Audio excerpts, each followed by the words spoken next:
Hey everybody, it's Dr. Reiser. If you like what you see in our videos, make sure you click subscribe so that you don't miss out on any future videos about functional medicine, nutrition, and tips on how to reclaim your health the easy way with Functional Health Center of the Carolinas.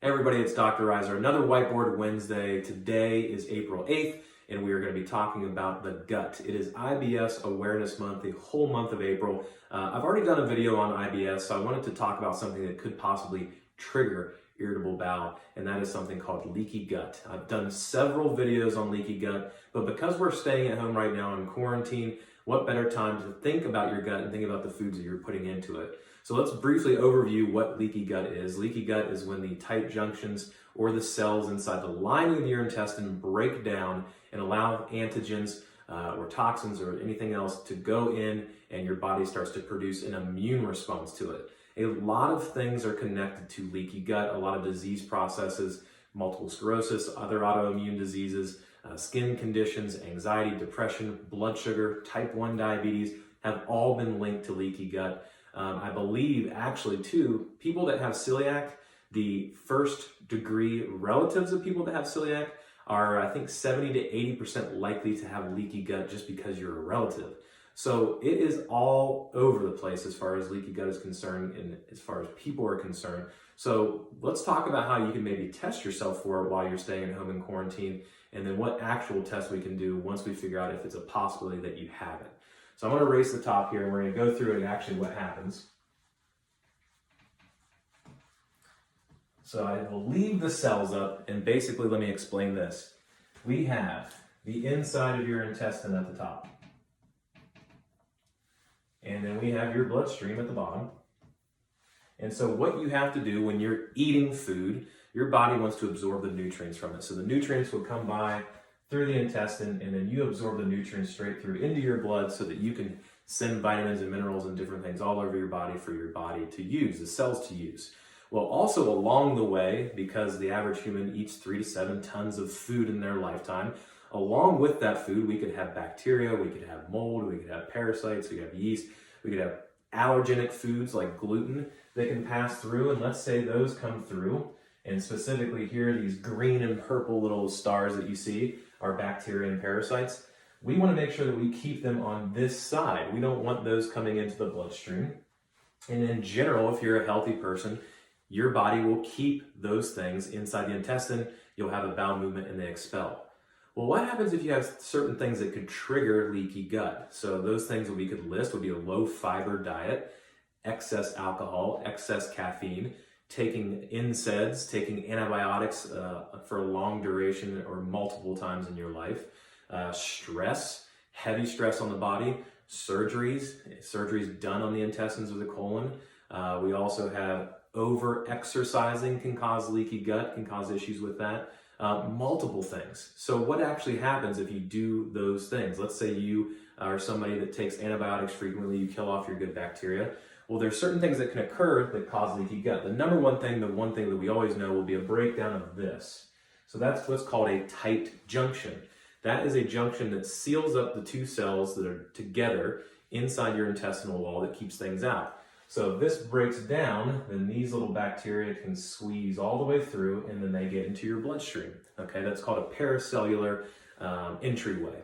Now, what happens if you are stressed? You take ibuprofen all the time, or you take antibiotics all the time, so you can continue this process. And another thing that we can break down will be this right here. You see the little brown structure. So that is a protein structure called actomycin.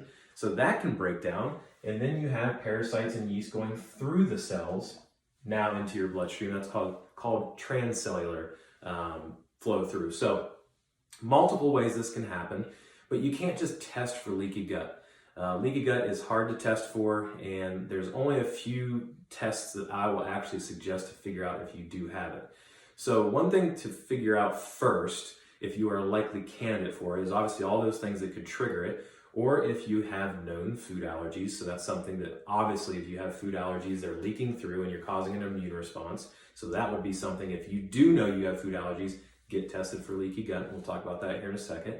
If you have skin conditions, if you have an autoimmune disease, or when you eat certain foods, you know you just don't feel good. Because what's occurring is As these little areas are breaking through, food also will leak through. So that's why it's called leaky gut. Anything that's going through your gut will leak into your bloodstream. And sure enough, once all these things get through here, your body's going to look at those and say, what in the world are those? Those are not supposed to be in the bloodstream, and your immune system will attack them. And that's how food sensitivities develop. I'm not talking about food allergies, food sensitivities. Your body mounts an immune response to certain foods and proteins every time you eat them. Gluten is one of the most famous ones, obviously, and gluten, or gliadin, alpha gliadin, will break down these tight junctions or these actomycin structures that help with permeability of your intestinal wall, okay? So what's the test that we need to look for? And we're gonna look at the specific things that it looks at. I'm gonna erase all this.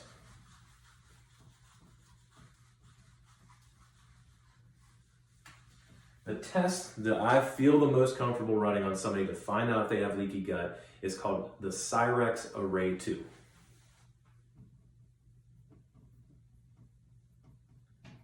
And you can get this from myself, another healthcare practitioner. Hopefully they have an account with Cyrex. But Cyrex is a great company, and they have multiple different arrays. But Array 2 specifically is for leaky gut. And they're looking at these proteins and endotoxins. So I'm going to list them. Number one, the first thing they're going to look at is LPS, and that is lipopolysaccharides. So lipopolysaccharides, or LPS, that's an endotoxin that's inside bad bacteria, specifically gram-negative bacteria. So if they find an immune response in this test to LPS in your bloodstream, that means that this endotoxin has made its way from the inside of your intestine to the bloodstream, meaning that bacteria has gotten into your blood. So that means you have leaky gut, okay? Second thing, we just mentioned it, actomycin. So if you remember, we had this structure at the very top in the brown, that protein structure that helps with permeability. Well, if that breaks down and it opens up, that will leak into your bloodstream as well. You will have an immune response to that. And so if this test identifies immune cells that are attacking actomycin, your protein, that means that that cell is broken down, that junction is open, and you're positive for leaky gut. The third thing they're going to test, and the last thing they're going to test, is zonulin. So zonulin is actually something that is inside those tight junctions that I talked about, in between the cells, a protein inside there. So if that, again, if that tight junction breaks down and opens up, zonulin leaks into your bloodstream, that is telling us that yes, there is a leaky gut situation happening, okay? So this is all well and good. Now we have a good overview of leaky gut. We know the triggers for it. We know what types of diets, like I said, low fiber diet, excess caffeine, excess alcohol. You need to have good bacteria to help your gut function properly. But if you have dysbiosis, which we can find from a stool analysis, it can cause leaky gut, and a leaky gut triggers many different things, such as IBS. So what can you do at home to see if you possibly have leaky gut? So here's what I'm going to do, and I always sometimes test this with patients just to see before we run this test if it's something that might be necessary. Obviously, we're going to take into account the entire health history, but because we're in quarantine and I can't exactly get my hands on all of you guys, go ahead and purchase this supplement and then see, as you're taking it, if your gut health or if your food allergies or if your skin conditions start to get a little bit better.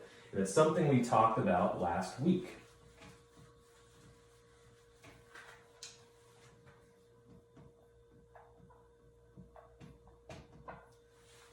Quercetin, okay? So quercetin is that seasonal allergy, or part of that seasonal allergy cocktail I talked about last week. You can find it in fruits and vegetables. It's really tough to tell exactly the amounts you're going to get in your fruits and vegetables. But what they've found in a lot of clinical research studies, especially with studies with people with celiac and IBS, and especially leaky gut, is this tends to heal up the tight junctions. So what you could do is you can take 800 milligrams, and you want to do that twice daily, or for my pharmacy people out there, BID. Take that twice daily, morning and night, and see if your gut health or if your gut starts to feel better. Maybe if you had bloating or if you knew certain foods caused problems, take that and see if they start to get better. See if possibly your bowel movements get better or you feel better overall. This is not going to fix the entire problem, let me preface that, but it's a good way to challenge your body to see if this is a possibility. Do I possibly have leaky gut? If you start to feel better on this, you can bring us that information. We run the test, see what we're dealing with, run a stool analysis, see what's possibly causing the leaky gut, and then go from there. We also want to identify your food allergies or your food sensitivity because those can be triggers to this leaky gut. So test that out while you're at home, twice a day. Like I said, 800 milligrams. There's supplements all over the place with just this in it. I'll link to one that I would suggest to take in the caption. But this is a good starting point to see whether or not we need to go down the road of healing leaky gut. But overall, so many people deal with this. You might not even know you have it. It's not even an official diagnosis yet, but there are multiple clinical studies talking about permeability issues in the gut and how they're linked to a lot of autoimmune diseases, especially skin conditions, food allergies. And if you've ever had yeast infections constantly or chronically, if you've ever had dysbiosis, SIBO, if you've ever overtrained, if you tend to exercise all the time, if you take ibuprofen or anything like that all day, every day for back pain, chances are you're causing leaky gut. This is something you want to take care of because your gut is important. It absorbs nutrients, it keeps things out, it controls your hormones, your immune system, and that's why all these things can go crazy if you have leaky gut. All right, so check this out. If you do this and you feel like you felt better, felt like you noticed a change, or if you didn't feel a change and you want to investigate if you have leaky gut, let us know. We can run the Cyrex Array 2 on you. I also suggest a stool analysis like I always do in every single one of these videos that I do. It's just good to have and good to see, and then we can start treatment, clear things out, seal things up, and you'll feel a lot better once you have a gut that is not leaky. So look for next week's Whiteboard Wednesday. If you guys have any questions, obviously, again, DM me or email me, dr.riser@fhccarolinas.com. We always love getting DMs too if you have specific questions or you have topics you want us to go over on Whiteboard Wednesday or specific clinical cases. So let us know, guys. We'll see you next week.